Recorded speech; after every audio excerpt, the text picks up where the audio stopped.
आकाशवाणी रांची से प्रस्तुत है प्रादेशिक समाचार।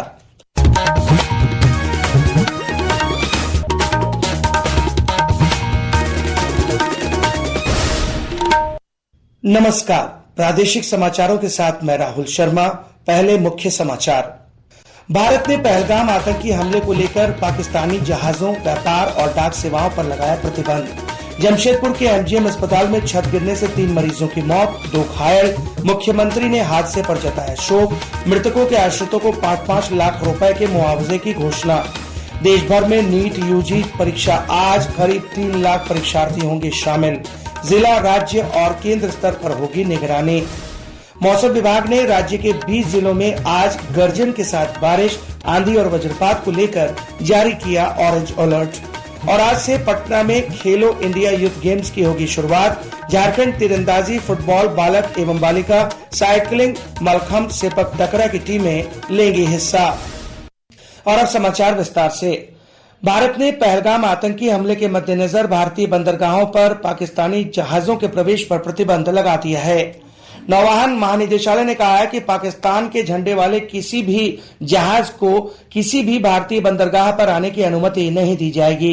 इसमें यह भी कहा गया है कि भारतीय ध्वज वाले जहाज भी पाकिस्तान के किसी भी बंदरगाह पर नहीं जाएंगे। यह प्रतिबंध तत्काल प्रभाव से और अगले आदेश तक लागू किए गए हैं। इससे पहले भारत ने एक और सख्त कदम उठाते हुए पाकिस्तान से सभी प्रत्यक्ष और अप्रत्यक्ष आयात पर तत्काल प्रभाव से प्रतिबंध लगा दिया है। भारत ने पाकिस्तान से आने वाले सभी डाक सेवाओं पर भी रोक लगा दी है।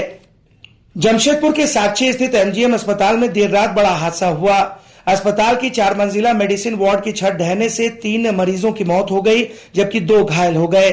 मुख्यमंत्री हेमंत सोरेन ने हादसे को अत्यंत दुर्भाग्यपूर्ण कहा।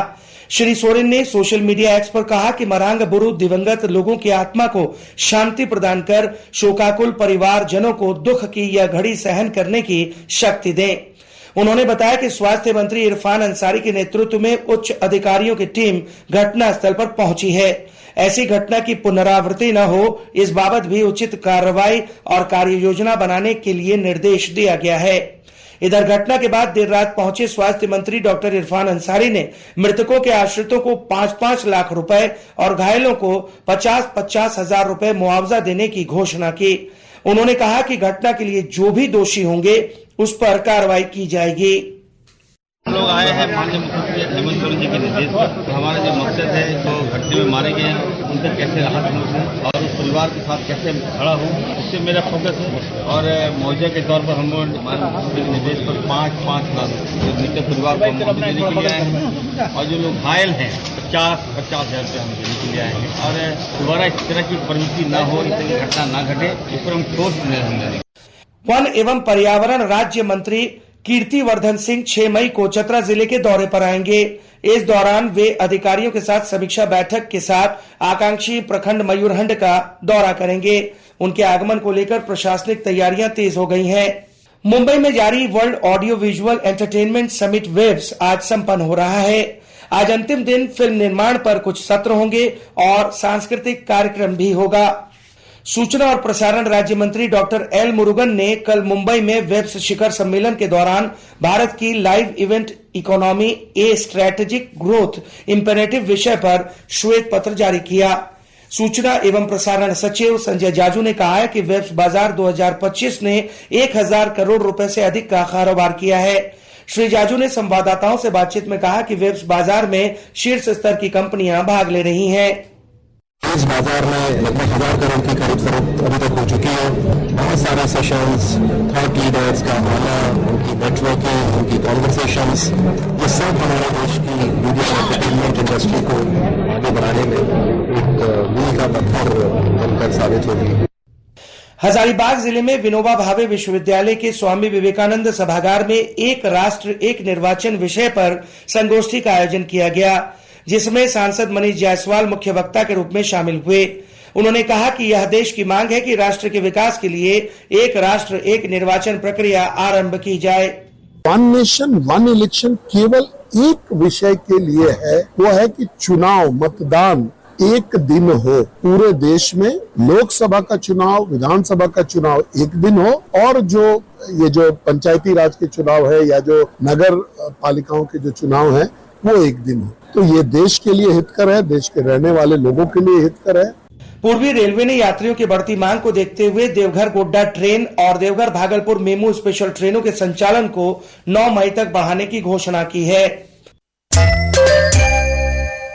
आकाशवाणी के ताजा तरीन समाचारों के लिए आप हमारी वेबसाइट newsonair.gov.in पर लॉग ऑन कर सकते हैं। ताजा समाचार X handle @AIR news alerts और Facebook page All India Radio News पर भी उपलब्ध हैं। आप प्रादेशिक समाचार एकांश के एक्स हैंडल @AIR न्यूज_रांची और Facebook page Akashvani news Ranchi, Instagram page तथा YouTube channel AIR news Ranchi पर भी हमारे बुलेटिन सुन सकते हैं। प्रादेशिक समाचार आप आकाशवाणी रांची से सुन रहे हैं। झारखंड समेत आज देश भर में मेडिकल प्रवेश परीक्षा नीट यूजी आयोजित की जा रही है। यह परीक्षा 13 शहरों में 5000 से अधिक केंद्रों पर दोपहर 2 बजे से शाम 5 बजे तक ली जाएगी। राष्ट्रीय परीक्षा एजेंसी NTA के अनुसार परीक्षा के लिए 22 लाख से अधिक विद्यार्थियों ने पंजीकरण कराया है। NTA ने कहा है कि परीक्षा सामग्री की उपलब्धता के संबंध में गलत जानकारी देने वाले 165 से अधिक टेलीग्राम चैनलों तथा 32 से अधिक इंस्टाग्राम चैनलों पर कार्रवाई की गई है। NTA ने विद्यार्थियों से भ्रामक सूचना पर ध्यान न देने और NTA की वेबसाइट पर उपलब्ध सूचना पर ही भरोसा करने की अपील की है। गढ़वा जिले में शिक्षा विभाग द्वारा स्कूल रुआर 2025 अभियान चलाया जा रहा है। इस अभियान के तहत अनामांकित और ड्रॉप आउट बच्चों को विद्यालय वापस लाने का प्रयास किया जा रहा है। विस्तृत ब्यौरा दे रहे हैं हमारे संवाददाता।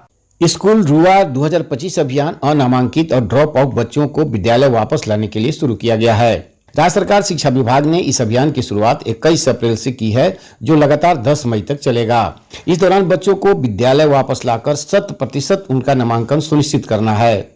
इस अभियान को बैक टू स्कूल कैंपेन भी नाम दिया गया है। इसके तहत बच्चों के शिक्षा में आ रही बाधाओं को दूर करने का प्रयास किया जा रहा है।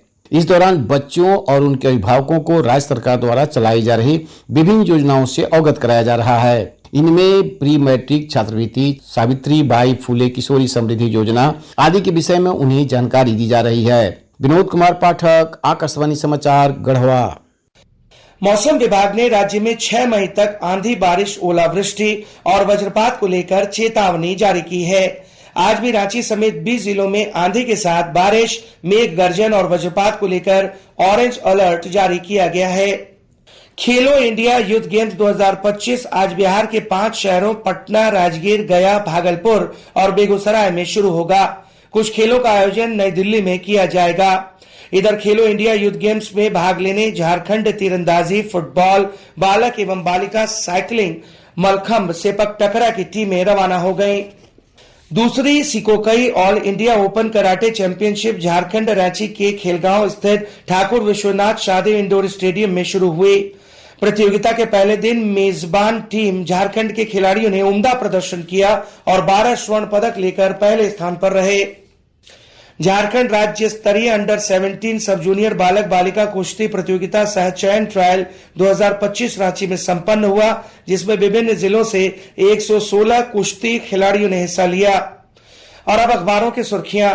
प्रदेश में अधिवक्ता स्वास्थ्य बीमा योजना की शुरुआत की खबर को रांची से प्रकाशित सभी प्रमुख अखबारों ने अपनी पहली सुर्खी बनाया है। हिंदुस्तान लिखता है, झारखंड पहला राज्य जहां वकीलों का स्वास्थ्य बीमा। दैनिक भास्कर की सुर्खी है, MGM मेडिकल कॉलेज की छत गिरी, 3 मरीजों की मौत। दैनिक जागरण के शब्द हैं, चिटफंड कंपनियों के नाम पर खरीदी गई संपत्तियों का ब्यौरा जुटा रहा ईडी। प्रभात खबर ने लिखा है, पाकिस्तान की कमर तोड़ रहा भारत, पाकिस्तान से सौदे और संदेश का रिश्ता खत्म, बंदरगाह बंद। अंग्रेजी अखबार द टाइम्स ऑफ इंडिया और हिंदुस्तान टाइम्स ने गोवा में हुए हादसे की खबर को पहले पन्ने पर जगह दी है। अंत में मुख्य समाचार एक बार फिर। भारत ने पहलगाम आतंकी हमले को लेकर पाकिस्तानी जहाजों, व्यापार और डाक सेवाओं पर लगाया प्रतिबंध। जमशेदपुर के MGM अस्पताल में छत गिरने से 3 मरीजों की मौत, 2 घायल। मुख्यमंत्री ने हादसे पर जताया शोक। मृतकों के आश्रितों को 5-5 लाख रुपए के मुआवजे की घोषणा। देश भर में नीट यूजी परीक्षा आज करीब 3 लाख परीक्षार्थी होंगे शामिल। जिला, राज्य और केंद्र स्तर पर होगी निगरानी। मौसम विभाग ने राज्य के 20 जिलों में आज गर्जन के साथ बारिश, आंधी और वज्रपात को लेकर जारी किया ऑरेंज अलर्ट। और आज से पटना में खेलो इंडिया यूथ गेम्स की होगी शुरुआत। झारखंड तीरंदाजी, फुटबॉल, बालक एवं बालिका, साइकिलिंग, मलखंभ, सेपक टकरा की टीमें लेंगी हिस्सा। इसके साथ ही आकाशवाणी रांची से प्रादेशिक समाचार का यह बुलेटिन समाप्त हुआ। अगला प्रादेशिक मुख्य समाचार 10 बजे प्रसारित किया जाएगा। नमस्कार।